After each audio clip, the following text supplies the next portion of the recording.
We do have news of a power outage to pass along to you. It's in the Wyoming area, but 4,200 people are without power after a car accident this morning. That crash happened just before 5 a.m. on the US 131 and 28th Street ramp. Police say a car was going too fast when they took out a power pole.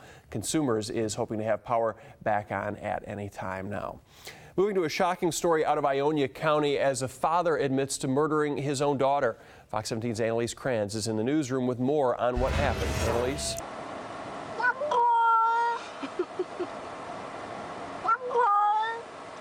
Are you saying Al Gore? Yes, he is saying Al Gore. We got our answer there, Sarah. That cat is getting a whole lot of views on YouTube because some think when he cries, it sounds like he's saying Al Gore, and I got to agree. It's exactly like that. His owner says he just hates being in the car, so he gets upset and says Al Gore, apparently.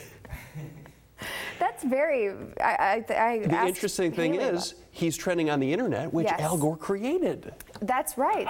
Full circle. Full circle here on Fox 17. Last night's storms also causing problems for a couple of Michigan teams going for championships right now. The University of Michigan women's softball team had to take cover while at the College Softball World Series in Oklahoma City, and the Grand Rapids Griffins were scheduled to play Game 4 of their playoff series with the Oklahoma City Barons, but had to take cover in a parking garage under the Cox Coliseum. When the all-clear was given, it was flooding that became an issue, and the game had to be postponed. Everybody was okay, but now they'll have to play Game 4 tonight in Oklahoma City, with Game 5 being moved to tomorrow evening. The DNR says it can be difficult and time-consuming to trap and collar a bear, so to find 3 in one day is considered pretty lucky. Or unlucky, depending on your circumstances there. To a bear, then it's good. Today is your last day to show your support for the Grand Rapids Home for Veterans by voting for them to win $250,000. The daughter of an American woman killed in Syria's civil war says she's got a lot of questions right now. U.S. officials and family members are trying to piece together 33-year-old Nicole Mansfield's journey from her home in Michigan to the battlefield in Syria. State TV there says Mansfield was killed by pro-government forces along with 2 other Westerners who were fighting alongside the rebels. Mansfield's daughter told CNN the last time she spoke with her mom was about 3 weeks ago. And below the chin is a holder in which the Whopper rests facing up to your mouth. And the Whopper's placed inside. Obviously, you can eat it hands-free and do whatever the heck else you want to do.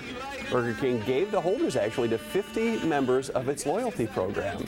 See, you could play with your lightsaber while eating a Whopper. Good thing. So I've been trying to figure out how I was going to do that this weekend. Now I know I just have to get one of those. If those people in Puerto Rico want to sell that, they could make a huge, huge amount of money. You know what would be good at that? Who? Bob Dylan would be good. Neil Young would be good. Okay. Because they're used to doing that thing. Right. But would you buy one of those? Would you? I might. No, I wouldn't buy one, no. You'd have one given to you? And then it'd be like cool for like 5 minutes. Hey, look at me. But then I'd be like, I don't want it anymore. Davis, do you like that? Do you think that's a good idea? Peel it off, or you can make a freestyle 3D object in the air. The company plans to start regular shipments in February of 2014. Incredibly cool, but I guarantee it would never work that way when you tried it at home. Oh no, mine would break in a hot minute. Exactly, yeah. Yeah, or I would try it and it would not look anything like what I was trying to do at all, which happens most of the time. I would doodle a contraption so you could eat a Whopper with no hands. You're still hung up on that. Now put that on the T-Rex, because they have little short arms, so they probably can't reach it. And you work up an appetite when you're chasing wedding parties. Yeah. So, you know, okay, full If circle. I cared, I would try to do that on the internet right now, but I neither have the ability nor the interest. Okay, well, I know it's much more fun just to think about it. You do care a lot about Kim Kardashian's pregnancy, and it just got... Police in Wyoming have arrested the man accused of robbing the Admiral Tobacco store at gunpoint Friday morning. The robbery happened just before 10 at the location on 28th Street. Police say the man walked in with a gun and a bandana over his face. He got cash and cigarettes and then took off. Evidence at the scene led law enforcement straight to their suspect, a 25-year-old Grand Rapids man. They got a search warrant for his home where they say they found more evidence from that robbery. The suspect is in the Kent County Jail now waiting to be charged. Police say he was already on parole for armed robbery. Exactly. It's 5:30 on this Sunday morning. Pretty nice. Are you going golfing today? I played yesterday. I have the ability of a chimpanzee at this point, and not a chimpanzee that can golf, like a chimp that was just had a club thrust upon him.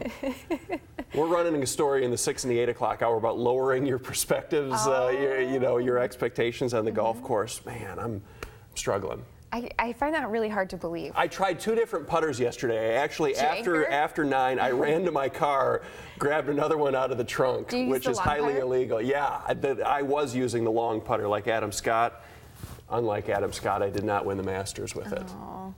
And we spent weeks swatting away those swarms of hungry mosquitoes. Now another annoying concern comes around. It's ticks this time. Those cause Lyme disease, of course. Last year there were 98 cases of Lyme disease reported in Michigan. The majority of them are along the Lake Michigan shoreline. Now the Michigan Department of Community Health says the tick population that may transmit the disease is actually expanding in those shoreline counties. Not all ticks carry Lyme disease. It's the black-legged variety that you have to look out for. We spoke to a woman yesterday who's been living with Lyme for 17 years, who says every day is still a struggle. Severe headaches, dizziness, nausea. Those are my main symptoms. There's many more to go along with it, but those are what I typically get. I can get where I can't even walk up the stairs because one day my knee just doesn't want to work right. If you want more information on Lyme disease and how to prevent it, just go to fox17online.com. A community left in shock after an 18-year-old from Granville was killed over the weekend. Ottawa County deputies say 18-year-old Riley Gortzema, a sophomore at Hope College, was walking in the road when she was hit and killed by a tour bus. It happened just before 2 a.m. on Saturday in Holland Township near the Chicago Drive exit on US 31. Gortzema just graduated from Calvin Christian High School last year. She was a 3-sport athlete, starting on the basketball, soccer, and volleyball teams. Those who knew her say she lived life to the fullest and had a heart dedicated to service. That's one thing when I think of Riley too. I just think of the joy that she had for life.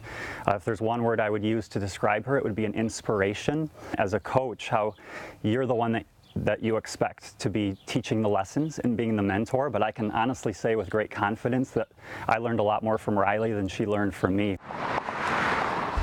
That bus was driven by 25-year-old Travis Terrell from Tennessee. He was taking a Christian rock band from Muskegon back south. That band is Audio Adrenaline, and they posted a prayer request on their website saying, "Our thoughts and prayers to the young lady and her family who was involved in an unfortunate incident after our concert last night. Please lift up our driver in your prayers as well." The incident remains under investigation. It's still not known why she was on the highway. 2 people are dead following a car crash in Caledonia. Michigan State Police say it happened just before 6:30 last night on M37 south of 100th Street. Troopers say Ryan Boyd of Middleville was going south on M37 when he lost control of his car while trying to pass somebody else. That's when a truck coming from the other direction hit his vehicle head-on. Boyd and the other person in his car, Matthew Dundas of Middleville, both died. Troopers say they were wearing seatbelts. The driver of the pickup that hit them has non-life-threatening injuries. In lighter news, Memorial Day weekend in Michigan means big business in places like Saugatuck. The staff at Kilwin's Chocolates tells us sales on a holiday Saturday triple those of a typical weekday. Memorial Day weekend also marks the beginning of Kilwin's extended summer hours when they go all the way to midnight. Down the road at the Ship and Shore Motel, all the rooms are booked. It's a trend the manager says they've come to expect. Kind of the tip of the iceberg. We're starting to finally get busy. It's still a little bit slow during the weekdays, but as the schools let out and everybody's around, it starts to get filled up for sure. We put a lot more staff on during Memorial Weekend because we do plan it to be so busy. And like I said, we are, we have a rule where the kettle's never allowed to be shut off. That's how busy we are. That's how much product we need out there. Yesterday's sunny but slightly cool weather drove a lot of people indoors, which was good for business. And it's going to be sunny and a little warmer today. Some sleeping in, others enjoying Memorial Day on the water. Our Tim Swore is out in Grand Haven this morning talking about boater safety. Good morning, Tim. Good morning, Mike. Compared to more Oklahoma, this is minor stuff, but for the state of Michigan, it was pretty severe. In just over an hour on Tuesday night, 6 tornadoes touched down in the state of Michigan.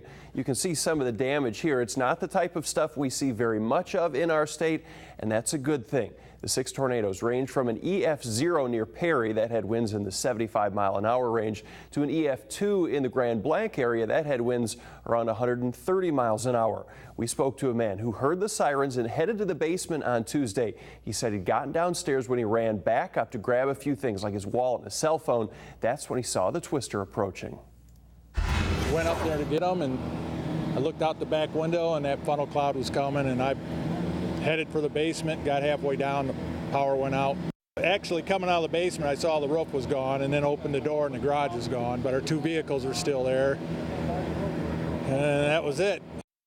There haven't been any estimates yet on how much damage the tornadoes caused. There were some schools closed on Wednesday, but luckily none of those schools had been hit, and no reports yet of any major injuries. Now, there was an EF5 back in 1953 in that same area. It killed over 100 people. By the way, Martin, the guy you just heard from, put a positive spin on things, saying he was planning on renovating the house anyway. Live in the studio, Tim Doty, Fox 17 News. They can actually date behind bars. That's how Lindsay and I met. Is it? Which one was in? Oh, like you don't know about her past.